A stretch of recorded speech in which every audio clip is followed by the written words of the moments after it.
नमस्कार, सुबह बोलेगा में आपका स्वागत है। मैं हूं आरिश अजहर आपके साथ और आज हम सुबह बोलेगा में बात करेंगे वैक्सीन की डेडलाइन तय नहीं, मिनी लॉकडाउन की तरफ देश, बड़ा सवाल है।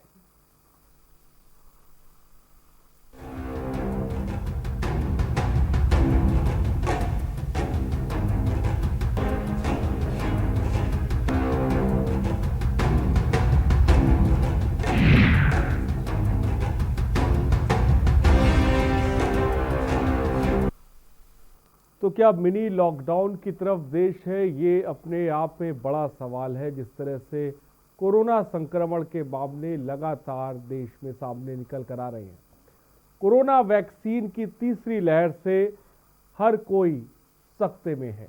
मौत का आंकड़ा लगातार बढ़ रहा है, जिसके चलते सभी राज्यों में विशेष सतर्कता बढ़ती जा रही है।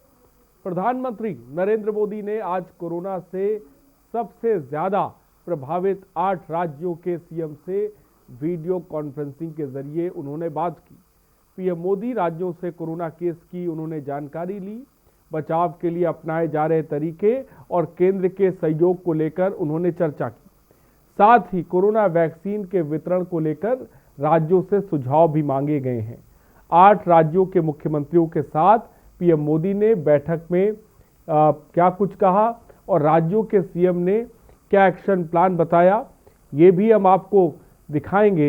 लेकिन इस बीच ये भी समझने की ज़रूरत है कि साफ तौर पे कोरोना को लेकर क्या हम मिनी लॉकडाउन की तरफ बढ़ रहे हैं। फिलहाल उससे पहले ये रिपोर्ट देखिए।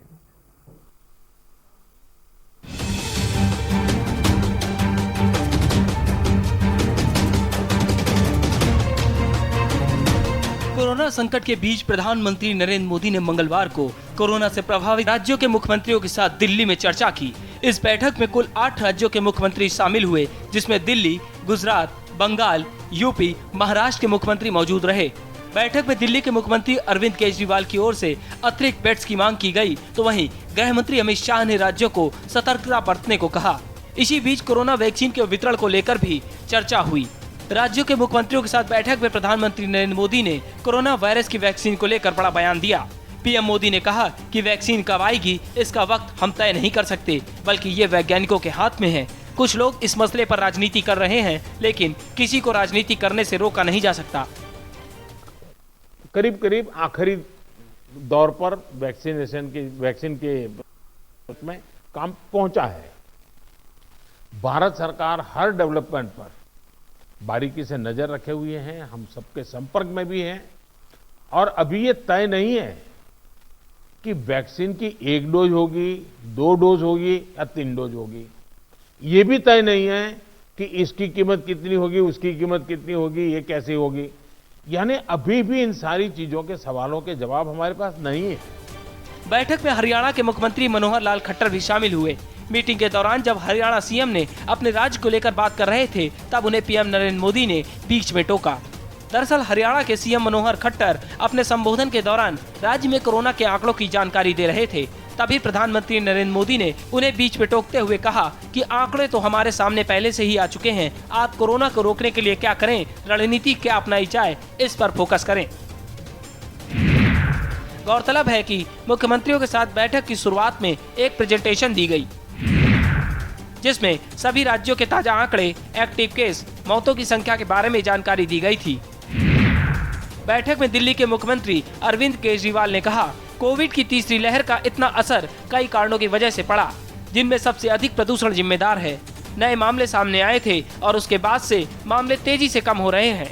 केजरीवाल ने केंद्र से अतिरिक्त आईसीयू बेड देने की अपील की। तो वहीं पश्चिम बंगाल की सीएम ममता बनर्जी ने केंद्र से जीएसटी बकाया जारी करने की मांग की। कोरोना के लिए ममता ने बंगाल से सटे भूटान और बांग्लादेश से आने वाले लोगों को जिम्मेदार ठहराया। बैठक में महाराष्ट्र के सीएम उद्धव ठाकरे ने कहा कि वो सीरम इंस्टीट्यूट के साथ आधार पूनावाला के साथ लगातार संपर्क में हैं। इसके अलावा राज्य सरकार ने एक टास्क फोर्स का गठन कर दिया, जो वैक्सीन के आने के बाद उसके समय पर डिस्ट्रीब्यूशन को सुनिश्चित करेगी। वहीं ये टास्क फोर्स वैक्सीनेशन प्रोग्राम के संचालन की भी देखरेख करेगी। लेकिन मैंने पहले ही कहा, वैक्सीन अपनी जगह पे है, वो काम होना है, करेंगे, लेकिन कोरोना की लड़ाई जरा भी ढीली नहीं पड़नी चाहिए। थोड़ा सा भी ढिलास नहीं आनी चाहिए, यही मेरी आप सबसे रिक्वेस्ट है। तस्वीर साफ है, कोरोना वैक्सीन की तारीख को लेकर कयास लगाए जा रहे थे, पीएम मोदी ने वो दूर कर दिए हैं। लेकिन कोरोना के खिलाफ जंग अभी थमी नहीं है। वैक्सीन की डेडलाइन तय नहीं है, लेकिन प्रधानमंत्री ने वैक्सीन वितरण की तैयारी की रूपरेखा साफ कर दी है। प्रधानमंत्री ने साफ किया कि अभी तय नहीं कर सकते कि वैक्सीन की कितनी डोज होंगी। तस्वीर साफ है कि कोरोना से जंग अभी जारी है। सतर्कता और सावधानी ही बचाव है, क्योंकि जब तक दवाई नहीं तब तक ढिलाई नहीं। स्पेशल डेस्क के न्यूज।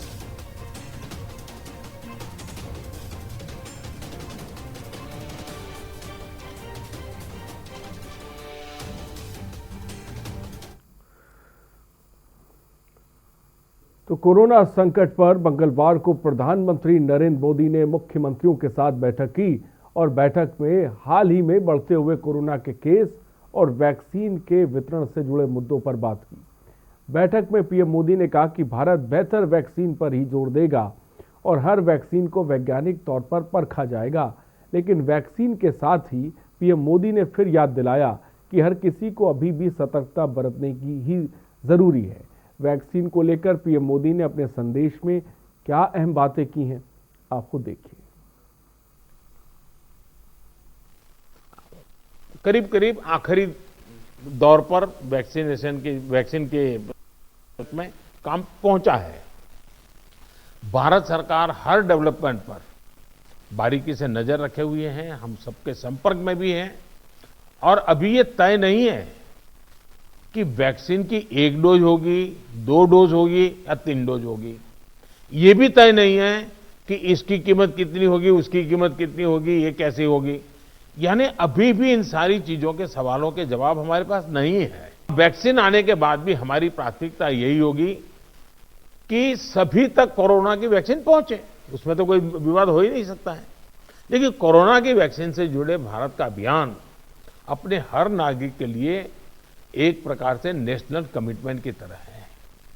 इतना बड़ा टीकाकरण अभियान स्मूथ हो, सिस्टमेटिक हो और सस्टेन हो, ये लंबा चलने वाला है।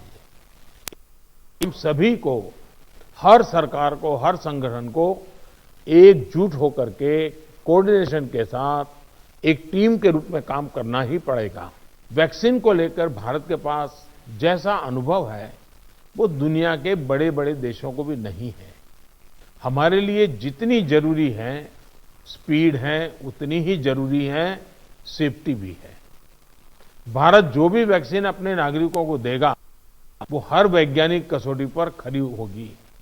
जहां तक वैक्सीन के डिस्ट्रीब्यूशन की बात है तो उसकी तैयारी भी आप सभी राज्यों के साथ मिलकर के की जा सके रही है।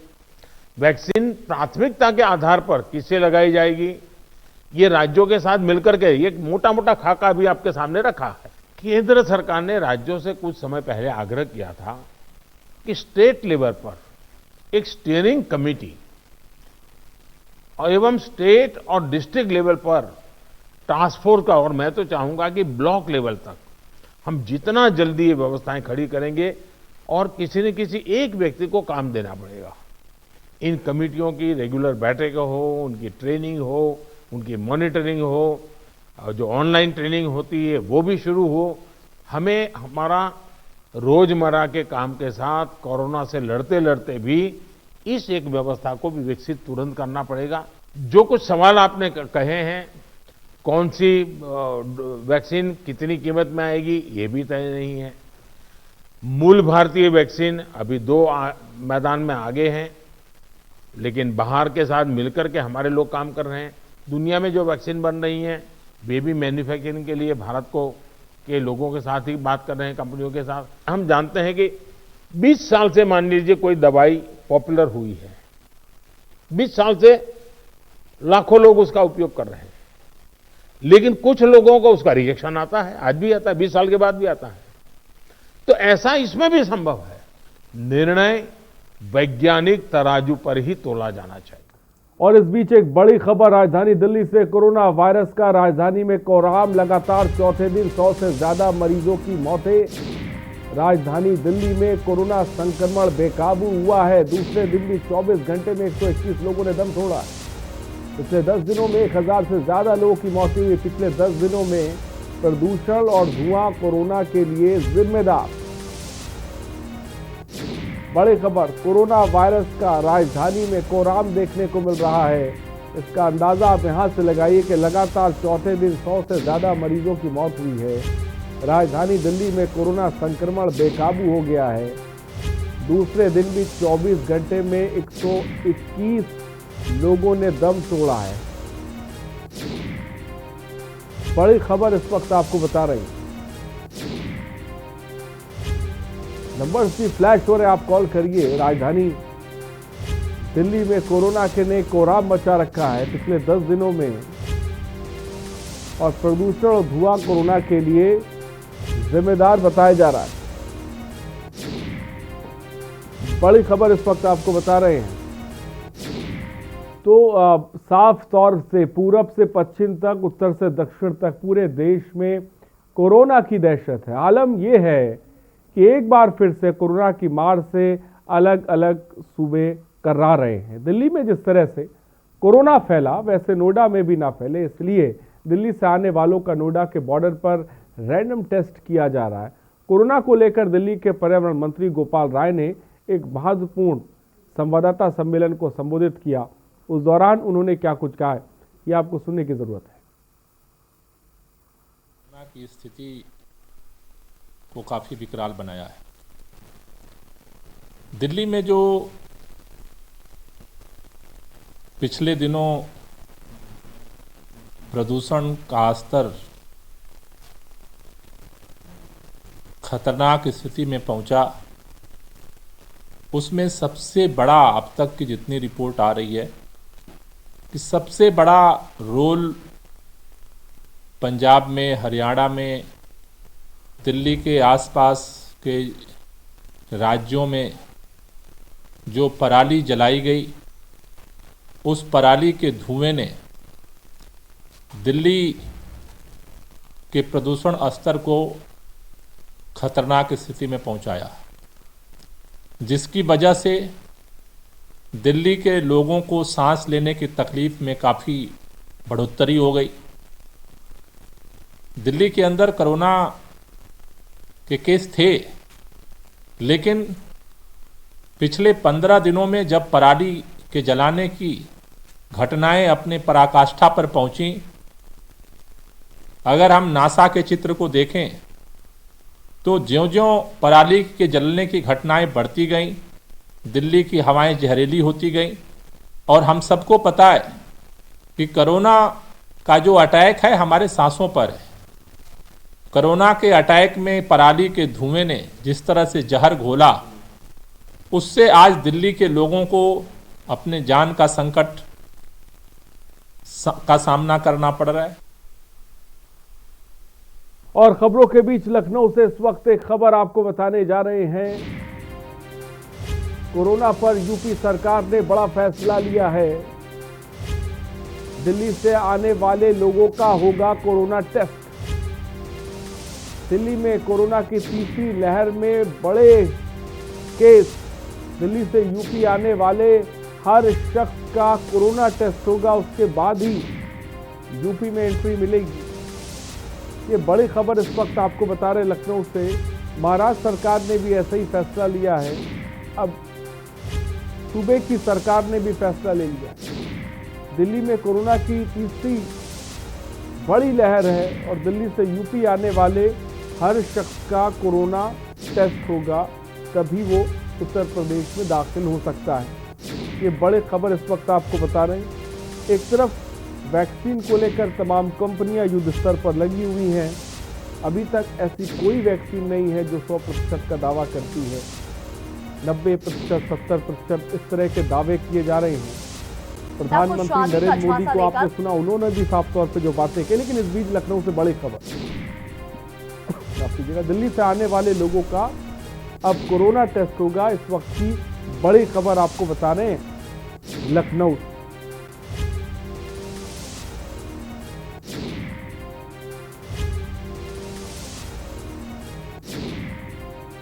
तो आज हम बात करेंगे वैक्सीन पर, जिसको लेकर आपने थोड़ी देर पहले सुना कि प्रधानमंत्री नरेंद्र मोदी ने तिथि की बात नहीं की। उन्होंने कहा मैं नहीं बता सकता कि किस तारीख को ये वैक्सीन आ पाएगी। इसके डोज किस तरह के होंगे, किस तरह से ये दी जाएगी, इसके बारे में भी उन्होंने जानकारी नहीं दी। लेकिन तैयारियों के बारे में प्रधानमंत्री ने साफ तौर पे बताया कि राज्य स्तर पर हम बात करें, तैयारी करें। तो क्या एक इशारा प्रधानमंत्री कर रहे हैं कि वैक्सीन आ सकती है जल्दी? बहुत कुछ बताने की कोशिश उन्होंने नहीं करी, लेकिन मोटे मोटे तौर पर जो चीज़ें बताई उसको थोड़ी देर पहले प्रधानमंत्री को आपने सुना, चीज़ों को बखूबी समझा होगा। लेकिन भारत में भी आपको बता दें, युद्ध स्तर पर वैक्सीन को लेकर काम चल रहा है और भारत में इस समय 5 वैक्सीन, जैसा कि मैं आपको बता दूं, ह्यूमन ट्रायल चल रहा है। ऑक्सफोर्ड एस्ट्राजेनेका की वैक्सीन जो है सीरम इंस्टीट्यूट इस पे कर रहा है। वहीं भारत बायोटेक के स्वदेशी कोवैक्सीन के फेज़ 3 ह्यूमन ट्रायल शुरू हो चुका है और उसके फेज़ 2 के रिजल्ट जल्द ही सामने आएंगे। और इसी तरह कैडिला हेल्थ का वैक्सीन जो कोविड भी फेज़ 2 पूरा कर चुका है और रशियन वैक्सीन जिसका नाम स्पुतनिक है वो भी भारत में, जिसे कह सकते हैं, उसका भी ह्यूमन ट्रायल जो है वो चल रहा है। इस बीच अमेरिकन वैक्सीन जिसके तमाम बड़े दावे किए जा रहे थे, आप जानते हैं फाइजर कंपनी ने जो वैक्सीन बनाई 90% का जो दावा लमसम कर रही थी, फिलहाल उसके लिए केंद्रीय स्वास्थ्य मंत्री हर्षवर्धन सिंह ने कहा है कि इसकी हमें ज़रूरत नहीं पड़ेगी। लेकिन ये वैक्सीन कब तक आएंगी, क्योंकि स्थिति बहुत भयावह है। हम मिनी लॉकडाउन की तरफ बढ़ रहे हैं। दिल्ली में हर 1 घंटे में 5 लोगों की मौत हो रही है। जिस तरह से आंकड़े आपके सामने मैंने थोड़ी देर पहले रखे, मैं चाहूँगा कि आप भी हमारे साथ जुड़िए। नंबर्स लगातार फ्लैश हो रहा है, आप सुबह बोलेगा में कॉल करिए, अपनी बात रखिए। फिलहाल हमारे साथ डॉक्टर्स का इस वक्त पैनल होगा जिनसे हम वैक्सीन के बारे में बात करेंगे, मौजूदा समय में संक्रमण की स्थिति क्या उसके बारे में समझने की कोशिश करेंगे, बचाव के बारे में भी जानने, क्योंकि आपके पास 3 वैक्सीन है, ये हमको कभी नहीं भूलना है, ये हमेशा आपके पास रहेगी। वो है आपको मास्क पहनना है, आपको हाथों को धोना है, सैनिटाइज करना और सोशल डिस्टेंसिंग, ये भी एक तरह की वैक्सीन है, तो ये आपके पास हमेशा रहेगी, इसको आपको समझना है। फिलहाल हमारे साथ डॉक्टर अनिल गोयल जी जुड़ गए। डॉक्टर अनिल गोयल जी, बहुत बहुत स्वागत है आपका। डॉक्टर वीएन त्रिपाठी पूर्व डीजीएमई है, वो भी इस वक्त हमारे साथ जुड़ गए। सर, आपका भी बहुत बहुत स्वागत है। सबसे पहले डॉक्टर अनिल गोयल जी के पास चलते हैं। अनिल गोयल जी, हम प्रधानमंत्री नरेंद्र मोदी को हमने थोड़ी देर पहले सुना, देश ने भी उनको सुना, जहां पर उन्होंने वैक्सीन को लेकर बहुत कुछ चीज़ें स्पष्ट नहीं करी। लेकिन मौजूदा वक्त में जो संक्रमण की तीसरी लहर है और वैक्सीन को लेकर जो असमंजस की स्थिति बनी हुई है, इन चीज़ों को लेकर आप क्या सोचते हैं, सबसे पहले बताएं। कि सबसे पहले तो मैं देश के वैज्ञानिकों को बधाई देना चाहता हूं, जो वैक्सीन का एवरेज जो भी रिसर्च होती है उसके बाद मार्केट में आने में कई बार 2 साल, 3 साल, 5 साल, 10 साल तक भी लगते हैं। तो अगर 8 महीने में हम फेज 3 क्लिनिकल ट्रायल करने के बाद ऐसा उम्मीद कर रहे हैं कि ये वैक्सीन जनवरी से लेकर मार्च के बीच में, खासतौर से सीरम इंस्टीट्यूट की कोविडॉक्सिन या कोविशील्ड और या कोवैक्सिन भारत बायोटेक की आ जाती है, तो ये बहुत ही क्रेडिटेबल विषय है। तो वैक्सीन का जहां तक संबंध है, माननीय प्रधानमंत्री जी ने भी कहा कि अगले साल के शुरू में मार्च अप्रैल तक आ सकती है, लेकिन उसके बाद उसका डिस्ट्रीब्यूशन नेटवर्क, तो ये 6-8 महीने का मुझे लगता है अभी वक्त लगेगा, पहली बात। दूसरी बात जो मैं सबसे बार बार बोलता हूँ कि कोरोना बॉम्ब्स मार्केट प्लेसेस में घूम रहे हैं, भरी हुई बसों में घूम रहे हैं, ई रिक्शाज में घूम रहे हैं। कोरोना बॉम्ब्स वो हैं जो कोरोना पॉजिटिव मरीज हैं या एसिम्प्टोमेटिक मरीज है जिनका टेस्ट नहीं हुआ है, लेकिन वो बहुत कॉन्टैक्ट्स में रहते हैं कोरोना पॉजिटिव के, उनको मैं बोलता हूँ एसिम्प्टोमेटिक कोरोना बॉम्ब्स। और सिम्प्टोमेटिक कोरोना बॉम्ब्स वो हैं जिनके सिम्टम्स में उनको होम क्वारंटाइन होना चाहिए, वो भी घूम रहे हैं। इसके अलावा बाहर से दिल्ली में रोजाना हजारों लोगों की संख्या बस स्टॉप्स पर, रेलवे स्टेशन पर और जगह जगह आ रही है, भीड़ भाड़ वाले बाजारों में आ रही है। यहाँ पर कंटेनमेंट की सख्त जरूरत है। आप मिनी लॉकडाउन कहते हैं, मैं कहता हूँ माइक्रो मैनेजमेंट। और जहां जहां साप्ताहिक बाजार है, इस तरह की भीड़ भाड़ वाले स्थानों को तुरंत प्रभाव से बंद कर देना चाहिए, पहली बात। नहीं तो ये कोरोना बम कितने लोगों को अपने चपेट में लेगा ये कोई नहीं कह सकता। अगर 12% आज दिल्ली में इन्फेक्शन रेट है, तो 1 लाख अगर टेस्ट करेंगे तो 12,000 से 15,000 केस पॉजिटिव पाए जाएंगे। ये मेरा अनुमान नहीं, विश्वास है। इसके अलावा रोल है कि कोविड बिहेवियर लोगों का इसलिए खराब हुआ है कि लोगों को लगा कि कोविड तो खत्म हो गया, क्योंकि सारी लैक्सिटी हो गई, सारी चीजें खुल गई, तो कहीं ना कहीं लोगों का डर कम हुआ है। ये भी एक गलत बात है। मैं नहीं कहता कि कोविड से डरना चाहिए, लेकिन सतर्क जो रहना चाहिए, वो सतर्कता में बहुत कमी आई है। लोग अनावश्यक कारणों से मार्केट प्लेसेस में घूम रहे हैं, स्ट्रॉल कर रहे हैं, ये गलत बात है। बगैर मास्क के घूम रहे हैं, ना सोशल डिस्टेंसिंग का पालन कर रहे हैं, ना हैंड हाइजीन का पालन कर रहे हैं। ये 2 कारण हैं और इन्हीं कारणों में इसका समाधान भी निहित है। आप माइक्रो मैनेजमेंट करिए, कंटेनमेंट जोन ज्यादा बढ़ाइए, जहाँ भीड़ भाड़ वाली जगह में उनको बंद करिए, मिनी लॉकडाउन उसको कहें या जो मर्जी आपको शब्द इस्तेमाल करें। और लोगों को अब निश्चित रूप से और सतर्कता की आवश्यकता है लोगों को। और मास्क भी, जो मैं बोलता हूँ, N95 मास्क पहनने की जरूरत है, क्योंकि अब दोहरा असॉल्ट हो रहा है लंग पैरेन्काइमा, क्योंकि हमारी सांसों पर जो गैस और जो ऑक्सीजन हम ले रहे हैं, वो जहरीली गैस हम ले रहे हैं, वो N95 मास्क से रुक सकती है।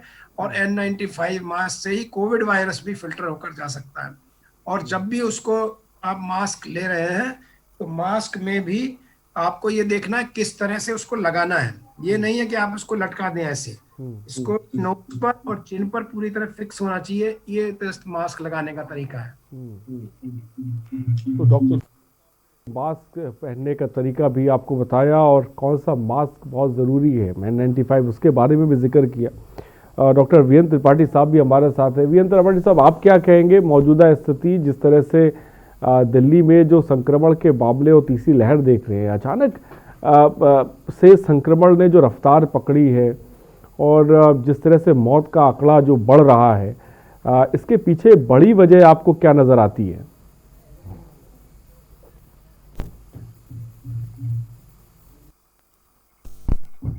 डॉक्टर वीरेंद्र, मुझे सुन पा रहे हैं? आपकी आवाज़ हम तक साफ नहीं आ पा रही। ठीक है, मैं गगन हरियाणा से, इस बीच एक दर्शक हमारे साथ है। गगन साहब, अपनी आवाज़, अपनी बात को रखें। गगन जी, क्या मेरी आवाज़ आप तक पहुंच रही? ठीक है, फिलहाल बहुत बहुत शुक्रिया, शायद उनसे मेरा संपर्क टूट गया। फिलहाल बहुत बहुत शुक्रिया गगन जी हमसे जुड़ने के लिए। तो नंबर्स लगातार फ्लैश हो रहे हैं, आप कॉल कर सकते हैं, अपनी बात को रख सकते हैं। उत्तर से दक्षिण तक कोरोना की कहर देखने को मिल रहा है। दिल्ली में कोरोना ने हाहाकार मचा दिया, जिसके बारे में हम बता रहे हैं। थोड़ी देर पहले बड़ी खबर भी हमने आपको दिल्ली से बताई। यूपी, महाराष्ट्र की बात की जाए, गगन एक बार फिर हमारे साथ जुड़ गए। गगन जी, अपनी बात को रखें। गगन जी, अपनी बात को रखें, टीवी की तरफ मुखातिब ना हो, जल्दी से अपनी बात को रखिए।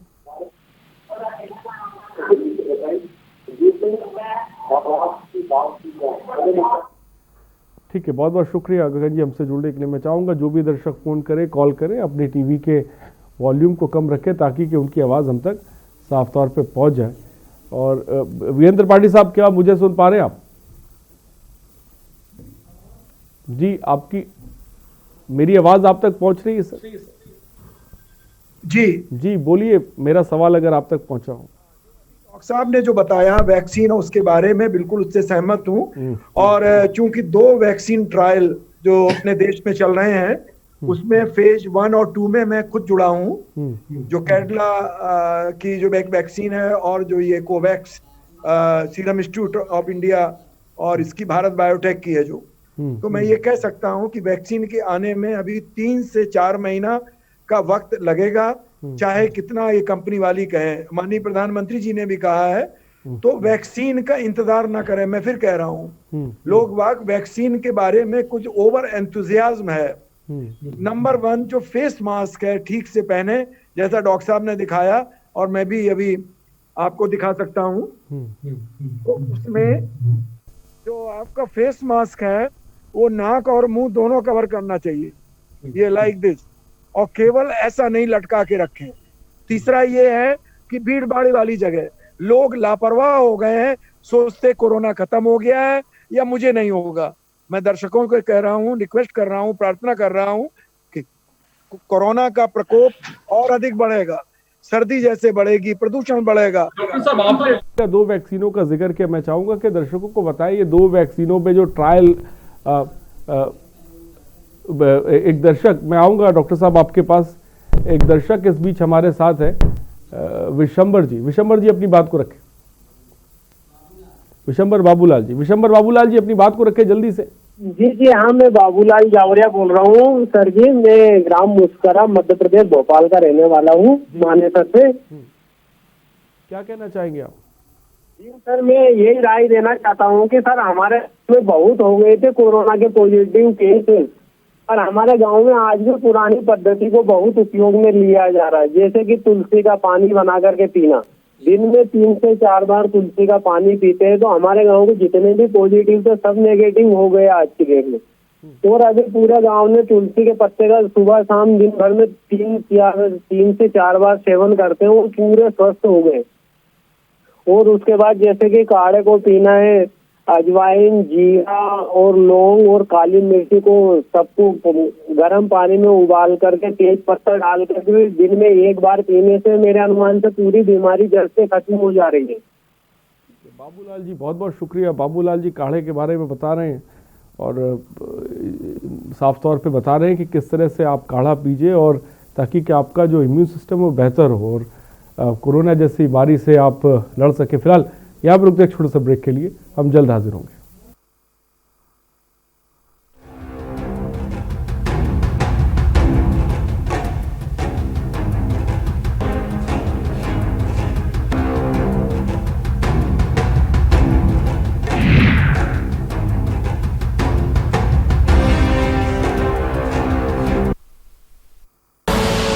आप देख रहे हैं के न्यूज, खबरों का सारथी। फिट रहना है तो फिटनेस हेल्थ ऑयल ले आओ। You are correct. हाँ, करेक्ट होता है बाबूजी। सही बोले हैं, तो ले आइए fitness health oil. GGS Education Group launches 20% discount on academic fee of courses MBA, BBA, BCA, BFSI and GM, D Pharma, B Pharma. Offers best infrastructure, best transport facility, best academic service and best placement service. Register today to avail 20% discount. Call 9971 496 497 or visit the campus Kanpur Lucknow Highway near Unnao. GGS Education Group.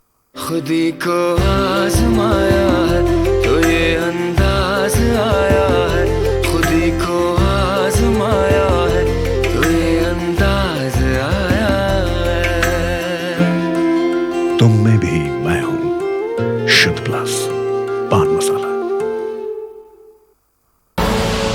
आप देख रहे हैं के news, खबरों का सारथी।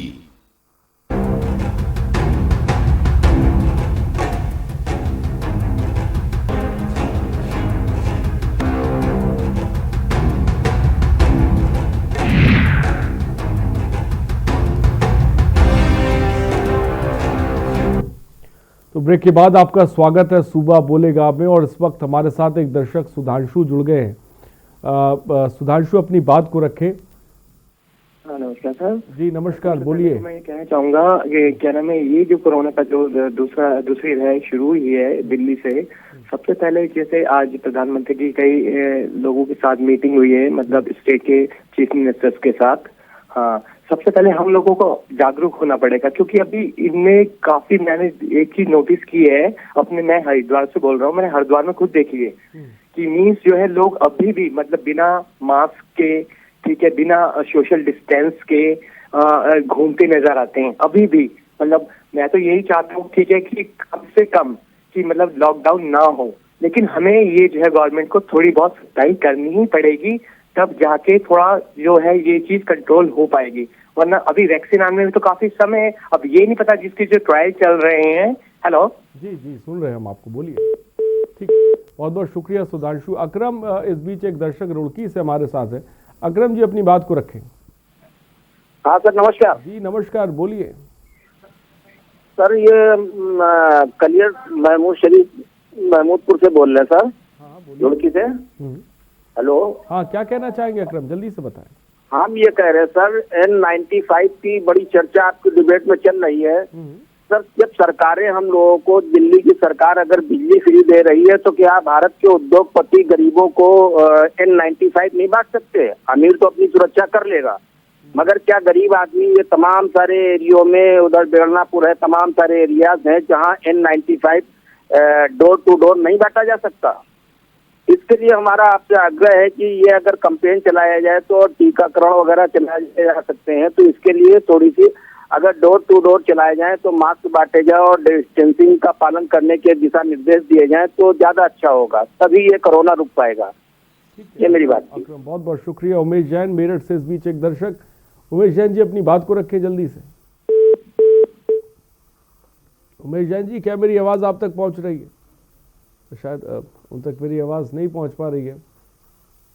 एक बार फिर से उमेश जैन हमारे साथ जुड़ गए। उमेश जैन जी अपनी बात को रखें। नमस्कार साहब जी नमस्कार, बोलिए। हाँ, मैं ये कहना चाह था कि कोरोना रोकथाम के लिए समय पहले मनुष्य को गर्म पानी पीना चाहिए, अच्छी डाइट लेनी चाहिए और मास्क का, सैनिटाइजेशन का सब अच्छी तरह से ध्यान रखना चाहिए, जिससे और साफ सफाई रखनी चाहिए और गुनगुना पानी जरूर पीना चाहिए और हेल्दी डाइट लेनी चाहिए, जिससे कोरोना का प्रकोप कम हो जाएगा और बाहर निकलने से ज्यादा बचें। ठीक है उमेश जैन जी, बहुत बहुत शुक्रिया। ये जागरूक दर्शक हैं जो हमारे साथ जुड़ रहे हैं और किस तरह से कोरोना से बचाव किया जाए, एहतियात बरती जाए, उसके बारे में बता रहे हैं। बहुत अच्छा लग रहा है। फिलहाल नंबर्स फ्लैश हो रहे हैं, आप कॉल करिए, हमारे साथ जुड़िए। और इस बीच डॉक्टर वीरेंद्र त्रिपाठी साहब भी हमारे साथ। वीरेंद्र त्रिपाठी साहब, आपने वैक्सीन का जिक्र किया जिसमें आप भी अहम भूमिका में हैं और ट्रायल का आपने जिक्र किया। मैं चाहूँगा जो ट्रायल चल रहे हैं भारत के अंदर वैक्सीन के, उन वैक्सीनों के बारे में बताइए और वो उनका जो ट्रायल हो रहा है वो कितनी कारगर साबित हो रही हैं प्रतिशत के आधार पर, इसके बारे में भी थोड़ा सा बताएं। जी, कानपुर में एक प्राइवेट हॉस्पिटल में, बड़ा प्राइवेट हॉस्पिटल में उसका ट्रायल फेज 1 और 2 का किया है और उसमें करीब 40 जो हमारे वॉलंटियर्स थे और उन पे भी किया गया है और उनकी जो स्टडीज हमने ICMR को जो भेजी हैं, उनके सैंपल निकाल करके, तो उससे बड़े एनकरेजिंग रिजल्ट आए हैं। और प्रोटेक्शन रेट जो सीरो कन्वर्जन है, यानी कि टीका लगाने के बाद शरीर में जो प्रतिरोधात्मक शक्ति है, एंटीबॉडीज है। सरकार को नाम मत लिखो। आवाज आ रही है? जी आपकी बोलिए डॉक्टर साहब, आपकी आवाज आ रही है। करीब 60 से 70% सीरो कन्वर्जन रेट है, यानी कि ये भी बहुत अच्छा है प्रोटेक्शन रेट। तो इसके बाद फेज 3 की जो ट्रायल है वो अभी शुरू नहीं करी है यहाँ पे कानपुर में, जो ICMR ने और भारत बायोटेक ने, और जाइडस जो कैडिला की है वो भी फेज 3 ट्रायल बहुत जल्दी शुरू होने वाली है, 1-2 दिन में कानपुर में। हम वॉलंटियर सिलेक्ट कर रहे हैं।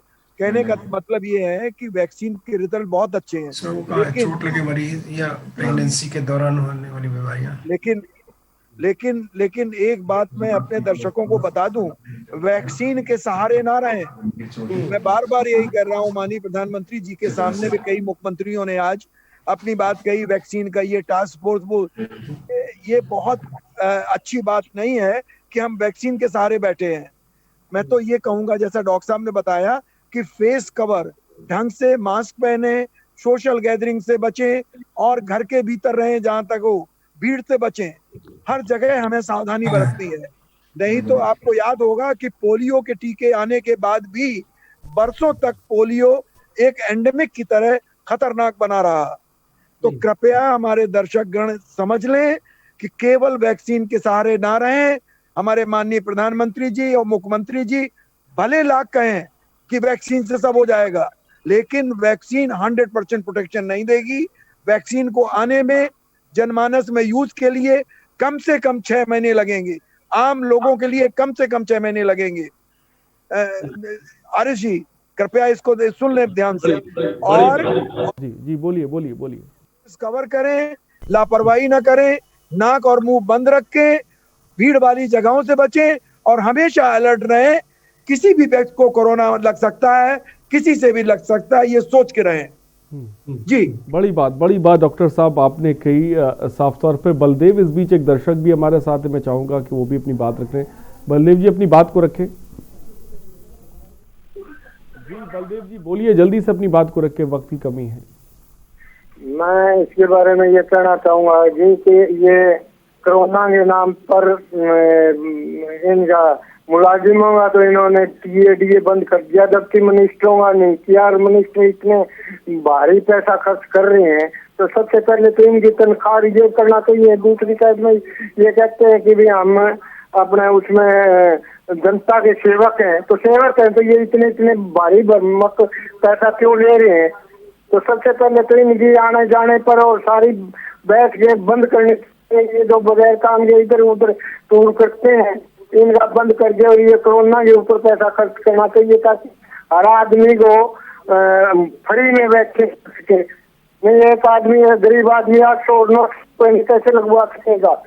तो ये मैं आपसे कहना चाहूंगा यार, हरियाणा में तो खास तौर पर मिनिस्टर हर रोज कहीं कहीं फिरते रहते हैं, और सीएम साहब का भी दिल्ली का भी ये अपनी जगह बैठ कर ये काम क्यों नहीं करते, जिससे जो प्रधानमंत्री चाहते हैं वो काम हो।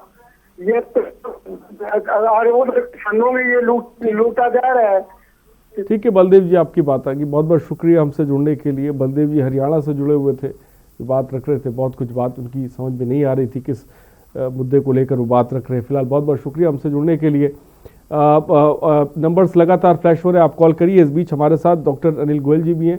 अनिल गोयल जी, आपने सुना जो बात वीएन त्रिपाठी साहब ने कही, लेकिन इस बीच जो हम तमाम वैक्सीनों के बारे में बात कर रहे हैं, चाहे भारत की और दुनिया की कोई भी वैक्सीन 100% का दावा कोई भी कंपनी नहीं कर रही है। 70%, 80%, 90%, और इस बीच कई वैक्सीनों के ट्रायल भी चल रहे हैं। मौजूदा वक्त पे भारत में जो वैक्सीनों के ट्रायल चल रहे हैं, उसको किस नज़र से आप देखते हैं? वो ट्रायल कितने सक्सेसफुल हैं, या वो वैक्सीनें कितनी कारगर साबित हो सकती है आने वाले दिनों में? इसको लेकर आप क्या सोचते हैं अनिल गोयल जी? अभी तक जितनी ट्रायल्स की रिपोर्ट आई है, फेज 2 का ट्रायल हो चुका है, फेज 3 ट्रायल चल रहा है। तो अभी ये 60 to 90% एफिकेसी पाई गई है।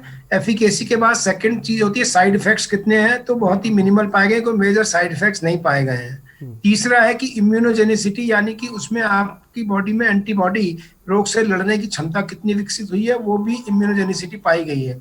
जहां तक 60 to 90% का सवाल है, वो डोज डिपेंडेंट है। जैसे कि आप जानते हैं पहले 0.25% डोज देते हैं, फिर 0.5% और इसके बाद 1। इस तरह कहते हैं जैसे कार है, तो पहले फर्स्ट गियर में डालते हैं, फिर सेकंड और फिर टॉप गियर में डालते हैं।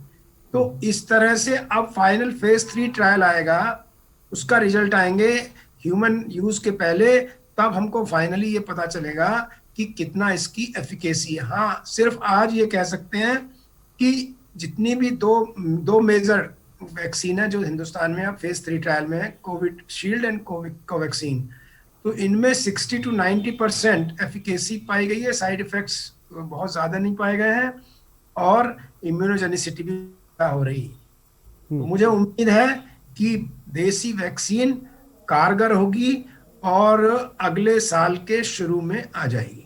लेकिन अनिल गोयल जी, ये जो बात कही जा रही है, हम चाहे अमेरिकन कंपनी फाइजर कंपनी की बात करें, उसका कहना है कि हमारी वैक्सीन 90% तक जो है वो कारगर है। वहीं पे जैसा कि आपने भारत के अंदर जो ट्रायल चल रहे हैं उसके बारे में भी साफ तौर पे बताया। लेकिन ये तमाम वैक्सीनों की हम बात करें तो क्या ये वैक्सीनें ही कोरोना का इलाज है, या कोरोना अब हमारी ज़िंदगी के साथ हमेशा चलने वाला है? जिस तरह का सवाल भी लोग बहुतायत में कर रहे हैं कि कोरोना कहीं जाएगा नहीं, ये हमेशा हमारे साथ बना रहेगा। बहुत अच्छा सवाल किया। वैक्सीन कोरोना का इलाज नहीं है, पहली बात तो ये जानना है। वैक्सीन एक प्रिवेंटिव मेजर होता है। वैक्सीन का मतलब होता है कि जिसको वैक्सीन लगेगी और अगर उसमें वैक्सीन इफेक्टिव है तो आगे उसमें कोरोना होने की संभावना कम होगी। इसमें भी ये देखा गया है कि उस वैक्सीन के बाद उसको दोबारा कब लगने की जरूरत होगी। हो सकता है जैसे माननीय प्रधानमंत्री जी ने कहा कि 1 डोज लगेगी, कि 2 डोज लगेगी, कि 3 डोज लगेगी, 3 डोज लगेगी, ये भी नहीं पता। 1 साल बाद दोबारा लगेगी, ये अभी नहीं पता। तो सबसे पहले ये जानना है कि वैक्सीन कब आएगी ये नहीं पता, लेकिन वैक्सीन प्रिवेंटिव है। वैक्सीन का इलाज से कोई संबंध नहीं, इसकी कोई दवाई अभी तक नहीं आई है। वैक्सीन सिर्फ ये कर सकती है कि जिनमें वो इफेक्टिव हो उनको वो कोरोना पीड़ित होने से बचा ले। कितने वक्त तक बचाएगी ये भी आगे अभी वक्त 6 महीने हो सकता है, 1 साल, 1 साल बाद फिर। तो इलाज जो कोविड वायरस का है हेलो जी जी, आपको सुन पा रहे हैं अनिल गोयल जी, बोलिए। जी, कोविड वैक्सीन इलाज नहीं हो, प्रिवेंटिव है। कोविड वायरस का इलाज होगा एंटीवायरल दवाइयां, जैसे कि ART ट्रीटमेंट HIV में है। एड्स एक वायरस है जिसमें एंटी रिट्रोवायरल दवाई ARV दवाई जो दी जाती है वो इसका इलाज है। इसी तरह से इसका भी इलाज होगा, जो वायरस को मारने वाली अगर मेरे को बीमारी हो गई तो वो दवाइयां, उनको कहते हैं हम एंटीवायरल दवाइयां। जैसे अभी एक्सपेरिमेंटल रेमडेसिविर दवाई चल रही है नंबर 1। दूसरा होगा पैसिव इम्यूनिटी के लिए एंटीबॉडी, जैसे कि आज टोसिलीजुमैब चल रही है। तो ये दवाइयां अभी एक्सपेरिमेंटल है, जो दोनों मैंने बताया। डेफिनेट जिसकी एफिकेसी होगी कि 95 to 99% वायरस मारे, वो एंटीवायरल दवाई अभी विकसित नहीं हुई है। ऐसी इम्यूनोग्लोबुलिन या एंटीबॉडी ऐसी नहीं आई है अभी जो कि कंप्लीट इम्यूनिटी वे वायरस के अगेंस्ट कर दे। तो लोगों को वैक्सीन से आप ये नहीं कहिए कि वैक्सीन उसका इलाज है। वैक्सीन प्रिवेंशन है, उसका ट्रीटमेंट अभी आना बाकी है। तो वैक्सीन प्रिवेंशन है, उसका ट्रीटमेंट आना अभी बाकी है। डॉक्टर वीरेंद्र त्रिपाठी साहब क्या कहेंगे इसी बात को लेकर? आप वैक्सीन इलाज नहीं है, ये तो आप मैं आपसे भी समझना चाहूँगा इसी चीज़ को लेकर, क्या कोरोना के साथ ही हमें जीना है अगर वैक्सीन इलाज नहीं है? डॉक्टर साहब से बिल्कुल मैं सहमत हूँ। फिर मैं कह रहा हूँ वही बात कि वैक्सीन के भरोसे ना रहें। वैक्सीन आने के बाद भी कोविड-19 फैलता रहेगा, नंबर 1। नंबर 2, बचाव ही इलाज है, यानी कि face mask, face cover properly, और भीड़ भाड़ से बचना, और जो भी व्यक्ति आपसे मिलता है उसको ये समझ के कि ये मुझे फैला सकता है, ये डर रखना। तीसरा, वैक्सीन का जैसा डॉक्टर साहब ने बताया कि जो भी वैक्सीन 50% से ज्यादा सीरो कन्वर्जन होता है, इम्यूनोजेनिसिटी होती है, वो सरकार यूज करने के लिए पब्लिक हेल्थ में परमिशन देती है, बिल्कुल। और वैक्सीन जब अवेलेबल होगी, कितनी अवेलेबल होगी, कितने अफोर्ड कर पाएंगे, किस कॉस्ट में होगा, ये अभी बहुत बड़ा प्रश्न है। चौथा कि वैक्सीन आने के बाद भी कोविड-19 बना रहेगा। डॉक्टर साहब मुझसे सहमत होंगे कि तमाम वैक्सीन आई और 10 साल तक हमारे हजारों लाखों बच्चे काल और बड़े लोग काल कवलित होते रहे। पांचवा, वैक्सीन एक बहुत बड़ी आशा की किरण है, और जैसा बताया 3 से 6 माह में आम जनमानस को उपलब्ध होगी। हेल्थ वर्कर, पैरामेडिकल, प्रेफरेंशियल, और खासकर जिनको डायबिटीज, हाइपरटेंशन या 60 वर्ष से ऊपर के लोग हैं, गर्भवती माताएं हैं, या उनको कोई फेफड़े की, हार्ट की, किडनी की बीमारी है, वो लोग कतई बाहर ना निकले, घर के अंदर बंद हो जाएं, तभी हम कोरोना से बच सकते हैं और ये लड़ाई हमारी जीती जा सकती है। जी आरिश, बड़ी बात डॉक्टर साहब ने कही जिसको आपको समझने की ज़रूरत है। अनिल गोयल जी, राजधानी दिल्ली में जिस तरह से केसेस सामने आ रहे हैं, जैसा कि मैंने बताया भी, और अब तो थोड़ी देर पहले मैंने बड़ी खबर बताई जिसमें अब दिल्ली के इंसान को यूपी आने के लिए पहले कोरोना की जांच करानी होगी, तभी उसे जो है वो एंट्री मिल सकती है। लेकिन दिल्ली में जो कुछ हो रहा है, जिस तरह से 1 घंटे में 5 लोगों की मौत हो रही है, मौत का आंकड़ा जो रफ्तार पकड़ रहा है, इसके पीछे अनिल गोयल जी आपको बड़ी वजह क्या नज़र आ रही है? लॉकडाउन भी था, मैं मानता हूँ कि बड़ी लापरवाही इस दौरान देखने को मिल रही है कि लोग मास्क नहीं पहन रहे हैं, सोशल डिस्टेंसिंग का इस्तेमाल नहीं कर रहे हैं, लेकिन सबसे बड़ी वजह अनिल गोयल जी आपको क्या नज़र आती है जो दिल्ली में तीसरी भयानक लहर कोरोना की देखने को मिल रही है? लहर का सीधा कारण है कि लोगों की लापरवाही नंबर 1 और पुअर एनफोर्समेंट सरकार का नंबर 2। ये 2 ही कारण है जिसके कारण कोरोना से पीड़ित लोग, कोरोना के बॉम्ब्स जितनी भी भीड़ भाड़ वाले इलाकों में, खासतौर से ये फेस्टिवल के दौरान सड़कों पर भीड़ भाड़ वाले स्थानों में पाए गए हैं, और उन्होंने वो बन गए सुपर स्प्रेडर। सुपर स्प्रेडर का मतलब होता है कि एक आदमी 100 लोगों को फैला सकता है। उन स्प्रेडर्स के द्वारा जो कॉन्टैक्ट्स आए उनको भी कॉन्टैक्ट ट्रेसिंग नहीं होना बंद हो गया, दूसरा पार्ट हो गया। जब वो कॉन्टैक्ट ट्रेसिंग नहीं होगा, उनका टेस्टिंग नहीं होगी, तो फिर वो भी खुलेआम पॉजिटिव घूमेंगे। फिर जो टेस्टिंग हुई वो रैपिड एंटीजन टेस्टिंग पर ज्यादा रिलायंस हुआ। मुझे लगता है उसमें RT-PCR टेस्ट ज्यादा होना चाहिए था। जो 70% दिल्ली में रैपिड एंटीजन हुआ, वो नेगेटिव टेस्ट होने के बाद लोग ने सोचा हमारे को कोविड नहीं है, लेकिन एक्चुअली उनको कोविड था और वो मार्केट प्लेसेस में, भीड़ भाड़ वाले इलाकों में और ओपनली घूमते रहे। सो जो proper proportion of RT-PCR and rapid antigen test नहीं हुआ। तीसरा पार्ट ये हुआ। इसके बाद चौथा हुआ, जो क्वारंटाइन में लोग थे उनका मॉनिटरिंग नहीं हो रहा था। वो भी उनको 3 दिन जैसे बुखार खत्म हुआ तो वो भी घूम रहे थे। हमको इसी का में समाधान भी ढूंढना है। जो लोग होम क्वारंटाइन में जो पॉजिटिव हो गए हैं उनको निश्चित रूप से उन पर जो अभी accredited social health care worker होते हैं, आशा वर्कर, दिल्ली सरकार के हेल्थ डिपार्टमेंट के ऑफिशियल, उनकी टोटल मॉनिटरिंग करें, उनकी जीपीएस मॉनिटरिंग करें। प्लीज इसको नोट करें, उनकी जीपीएस मॉनिटरिंग करें कि वो अपने घर में ही हैं या बाहर घूम रहे हैं। बहुत आसान है। आरोग्य सेतु ऐप का लोगों ने नहीं हुआ, जिनको बीमारी है या उनके कॉन्ट्रैक्ट्स हैं उनको सबको आरोग्य सेतु ऐप डालना मस्ट कर देना चाहिए। दिल्ली में ये जो बसेस हैं 100% खोल दी, या साप्ताहिक बाजार खोल दिए, ई रिक्शा खोल दिए, या जहां एंट्री पॉइंट्स पर लोग अंदर आ रहे हैं वहां पर रैंडम स्क्रीनिंग और टेस्ट होने जरूरी है। और जहां मार्केट प्लेस ऐसी जगह इनको बंद कर देना चाहिए। बसेस के बारे में मैं कहता हूँ 50% से ज्यादा ऑक्यूपेंसी पर नहीं चलनी चाहिए। मतलब क्या है, भीड़ वाले इलाके जहाँ है वहाँ टेस्टिंग भी हो, वहाँ पर स्क्रीनिंग हो, क्वारंटाइन हो, जहाँ जरूरत है वो हो। फिर फाइनली ट्रीटमेंट फैसिलिटी ICU की दिल्ली में बढ़ाने की और आवश्यकता है। ये मेरा ठीक है। इस बीच मनोज, एक दर्शक हमारे साथ हैं लखनऊ से। मनोज जी अपनी बात को रखें। हेलो जी बोलें मनोज जी। हेलो जी, आपकी आवाज आ रही है, बोल सकते हैं आप, क्या कहना चाहेंगे? मैं होल्ड रखूं? नहीं मनोज जी बोलिए, आपकी आवाज आ रही है। आप इस वक्त देश आपको सुन रहा है। आपकी आवाज आ रही है लेकिन क्लियर नहीं आ रही है। जी, आप क्या कहना चाहेंगे? अगर मेरी बात आप तक पहुंचे तो जल्दी से अपनी बात को रख सकते हैं, जो कहना चाहें। हाँ, मैं मनोज कुमार राय बोल रहा हूँ लखनऊ से। हाँ बोलिए। ठीक है मनोज जी, बहुत बहुत शुक्रिया हमसे जुड़ने के लिए। और इस वक्त डॉक्टर साहब भी हमारे साथ हैं। डॉक्टर वीरेंद्र त्रिपाठी जी, जिस तरह से अनिल गोयल जी ने बताया दिल्ली के पस मंज़र में कि दिल्ली में कोरोना के जो संक्रमण की तीसरी लहर देख रहे हैं, इसके पीछे की बड़ी वजह क्या है? डॉक्टर वीरेंद्र त्रिपाठी साहब, मेरी आवाज़ आप तक पहुंच रही है? हाँ जी तो पहुंच रही है। मैं आपसे भी जानना चाहूँगा, क्योंकि अब लॉकडाउन हटने के बाद चीज़ें खोल दी गई, लोग बहुत सी बड़ी तादाद में भूल बैठे कि कोरोना नहीं है। अफवाहों पे भी बहुत से लोगों ने अमल कर लिया कि वास्तव में कोरोना नहीं है, जिस तरह हम लोग देख भी रहे हैं। लेकिन इस बीच बड़ी वजह आपको क्या रहता है? क्या हम कॉन्टैक्ट ट्रेसिंग में फेल हो रहे हैं? क्या टेस्ट अपनी क्षमता पे नहीं किए जा रहे हैं? GPS ट्रैकिंग की बात की, क्या वो सही नहीं हो रही है? कहाँ पे बड़ी खामी आपको नज़र आ रही है जिसकी वजह से ये संक्रमण जो है वो रफ्तार पकड़ रहा है?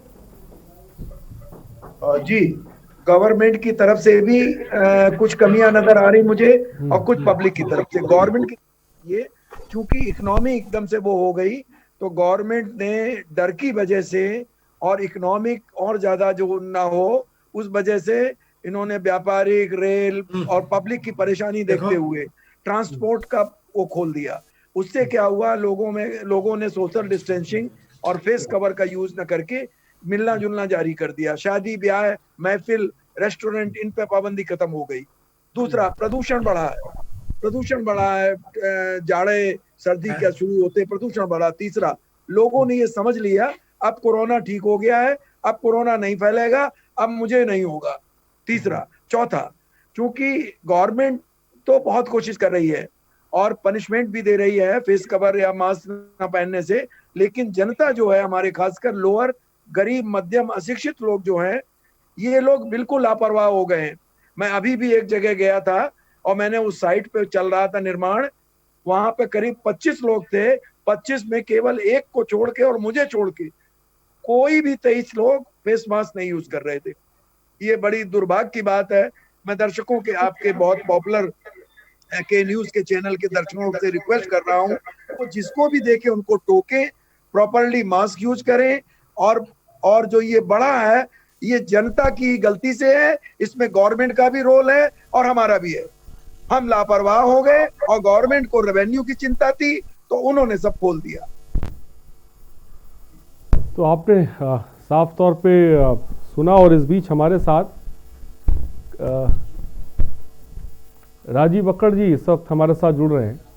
हाँ, और साथ ही साथ ठीक है राजीव अक्कड़ जी, सबसे पहले तो आपका बहुत बहुत स्वागत है आपका के न्यूज़ पर। आज हम लोग बात कोरोना को लेकर कर रहे हैं, संक्रमण के जिस तरह से मामले राजीव जी लगातार जो बढ़ रहे हैं, इस बीच में आपसे भी समझना चाहूँगा कि दिल्ली में जिस तरह से संक्रमण के मामले से जो रफ्तार पकड़ रहे हैं, जिसकी बड़ी वजह साफ तौर पे लापरवाही तो है ही है, लेकिन इस बीच जब हम टेस्टिंग की बात कर रहे थे, हम बात कर रहे थे ट्रैकिंग की बात करें, तो आपकी नज़र में कहाँ पे बहुत बड़ी खामी नज़र आई जिसकी वजह से दिल्ली में आज तीसरी भयानक लहर देखने को मिल रही है? हो सकता है भगवान ना करे वो उत्तर प्रदेश में भी देखने को मिल सकती है, इस आपकी स्थिति हम देख रहे हैं। नमस्कार, आपने बिल्कुल सही कहा, जैसे डॉक्टर साहब ने अभी बोला है कि हम लोगों के मेन परेशानी जो है वो केवल हम लोगों की ही है। जो जनता है वो बहुत ज़्यादा रिलैक्स हो गई थी, उसने इस बीमारी की अहमियत नहीं समझा। वो लगा कि सब कुछ ख़त्म हो गया, फेस्टिवल मनाने पे लगे हैं, लोगों की पार्टी शुरू हो गई है, मास्क यूज़ करना बंद कर दिया है। उसकी वजह से जो एक्सपोज़र हुआ है, एक आदमी से दूसरे आदमी के ऊपर जो एक्सपोज़र हुआ है, उसकी वजह से यह प्रॉब्लम हुई है। ये एक हैवी वायरस है, ये वायरस बहुत ज़्यादा एक आदमी से दूसरे आदमी फैलता है। इसको जब तक आप स्वयं लेने नहीं जाएंगे, ये क्राउन की तरह है, ये ऐसे नहीं आता है। जब तक आप इसको आमंत्रित नहीं करेंगे, ये आपके घर में नहीं आएगा। आप स्वयं जाते हैं बाहर, लोगों से मिलते हैं, अपने साथ लेकर के आते हैं और खुद ही इसको फैलाते हैं। तो सबसे बड़ी परेशानी जो है वो हम लोग स्वयं हैं, जिसने इसकी अहमियत नहीं समझी है और इन्फेक्ट होते चले जा रहे हैं। राजीव जी, वैक्सीन की पूरी दुनिया में इस वक्त चर्चा है, हर जगह पर वैक्सीन की बात की जाए, और कोई भी वैक्सीन जो पूरी तरह से दावा नहीं कर रही है 100% का, चाहे अमेरिका की हम वैक्सीन की बात कर लें, फाइजर कंपनी की वैक्सीन की, भारत में भी तमाम तरह के ट्रायल चल रहे हैं। क्या वैक्सीन ही कोरोना का इलाज है या इसी कोरोना के साथ हमें जीना होगा? इसके बारे में आप क्या सोचते हैं? नो डाउट कि वैक्सीन एक इसका इलाज है, लेकिन कोई भी वैक्सीन जो आपको क्लेम भी कर रही है 90 to 95% कर रही है। एक्चुअली जब हम लोग लगा के देखेंगे, जब फेज़ 3 ट्रायल हो जाएगा, तब इसका कितना असर होता है अभी तो ये भी नहीं मालूम है कि कितनी डोजेस देनी है, कब हमें बूस्टर देना है, कब कितनी इम्यूनिटी पर्सन में हम लोगों को डेवलप होगी।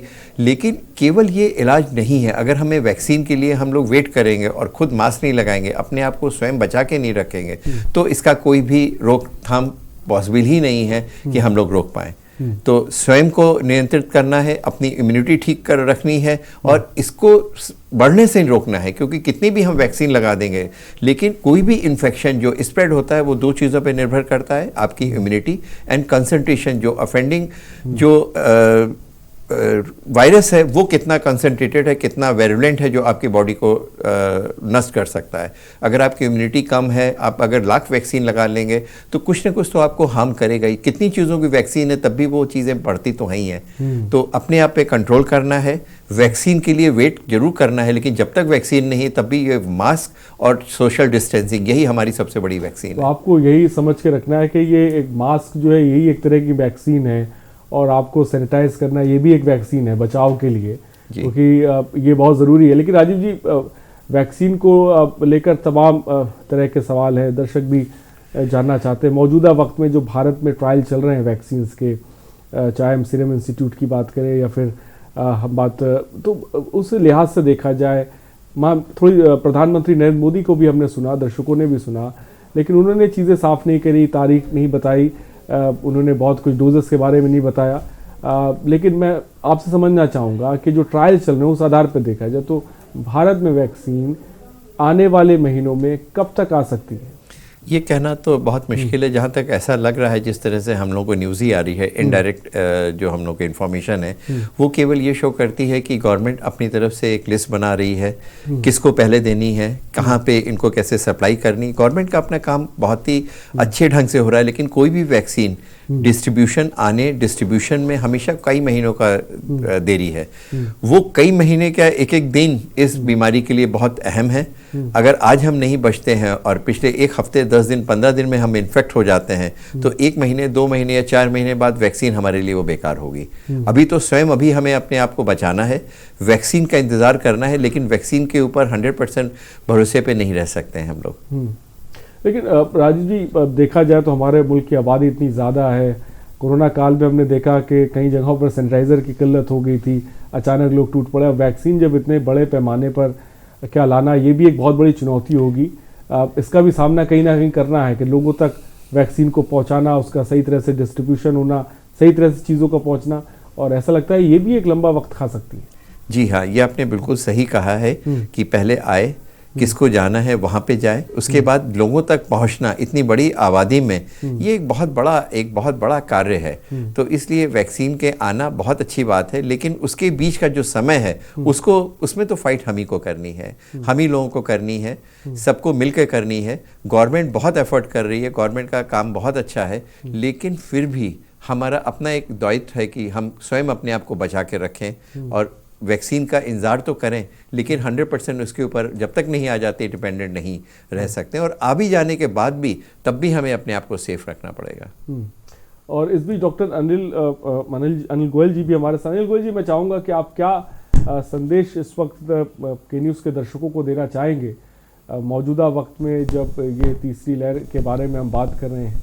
वैक्सीन को लेकर अभी कोई स्थिति स्पष्ट नहीं है, लेकिन अफवाहें भी हैं, लोग लापरवाह भी हैं, मास्क नहीं पहन रहे हैं, सोशल डिस्टेंसिंग का ख्याल नहीं रख रहे हैं। इस स्थिति में आप क्या संदेश देना चाहेंगे? को स्वस्थ रहना है, मेरा मतलब आपके दर्शकों से है। अगर आपको स्वस्थ रहना है तो अपना खुद ख्याल रखना पड़ेगा, अपनी फैमिली का खुद ख्याल रखना पड़ेगा कि N95 मास्क पहनना पड़ेगा, अननेसेसरी घर के बाहर नहीं जाना है, और जब जब जरूरत हो कहीं टच हो रहे सरफेसेस पर तो हैंड हाइजीन, चाहे डिसइंफेक्टेंट या साबुन पानी से हाथ धोना है।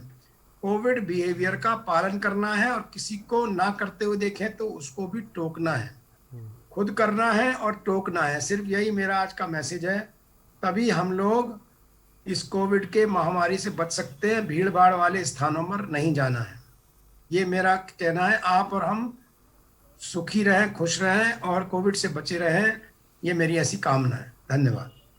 तो बड़ी बात डॉक्टर अनिल गोयल जी ने कही, और जो संदेश दिया उसको आपको ध्यान में रखने की ज़रूरत है। मैं चाहूँगा राजीव कक्कड़ जी, आप भी जो है दर्शकों से क्या कहना चाहेंगे इस स्थिति में, जहाँ पर हम दिल्ली में खासकर बात करें, जिस तरह से मौत के आंकड़े लगातार बढ़ रहे हैं? देखिए, ये बात बिल्कुल सही डॉक्टर साहब ने जो बताया है वो बिल्कुल सही बताया है कि स्वयं हमें अपने आप को बचाव रखना है, लोगों से मास्क लगाना है, डिस्टेंसिंग में रखना है, बाहर से आने पे जूते चप्पल बाहर उतारने हैं, सारे कपड़े उतार करके नहा करके और लोगों से मिलना है। ये सारी चीज़ें तो प्रिकॉशन हम लोगों को रखने ही रखना है, और जिन लोगों को कोविड हो चुका है उनको भी बहुत ज़्यादा सावधानी रखना है, क्योंकि पोस्ट कोविड कॉम्प्लिकेशंस बहुत होते हैं। लंग फैब्रोस हो जाता है, बॉडी की इम्यूनिटी कम होती है, सेकेंडरी इन्फेक्शंस बहुत ज़्यादा होते हैं। बॉडी का कोई भी पार्ट, नाखून और बाल छोड़ करके, जो कि डेड है, उसका प्रभाव बॉडी के सारे ऑर्गन्स में कोविड का पड़ता है, चाहे वो डायरेक्टली हो चाहे वो इनडायरेक्टली हो। ठीक है, तो हम लोग को स्वयं सबको बचा के रखना है अपने आप। ठीक है, तो अब बचा के रखना है, ये बहुत अहम है, इस पर ध्यान देने की जरूरत है। फिलहाल डॉक्टर राजीव कक्कड़ जी, बहुत बहुत शुक्रिया हमारे साथ जुड़ने के लिए और अपनी बात रखने के लिए। डॉक्टर राजीव जी चेस्ट विशेषज्ञ जैसा कि, और हमारे साथ डॉक्टर अनिल गोयल जी जुड़े, तो आपका बहुत बहुत शुक्रिया सर हमारे साथ जुड़ने के लिए। वीरेंद्र त्रिपाठी साहब, आपका बहुत बहुत शुक्रिया हमसे जुड़ने के लिए और अपनी बात रखने, और तमाम दर्शकों आपका बहुत बहुत शुक्रिया हमारे साथ जुड़ने के लिए कार्यक्रम में और अपनी बात रखने के लिए। तो सुबह बोलेगा में आज हम बात वैक्सीन की कर रहे थे। वैक्सीन की चीज़ों को लेकर स्थिति बहुत कुछ साफ नहीं है, लेकिन हाँ, एक चीज़ तो साफ है कि आपको अपनी एहतियात बरतनी है, आपको अपनी जिम्मेदारी को बखूबी समझना है। सुबह बोलेगा में इतना ही, बने रहिए हमारे साथ। नमस्कार।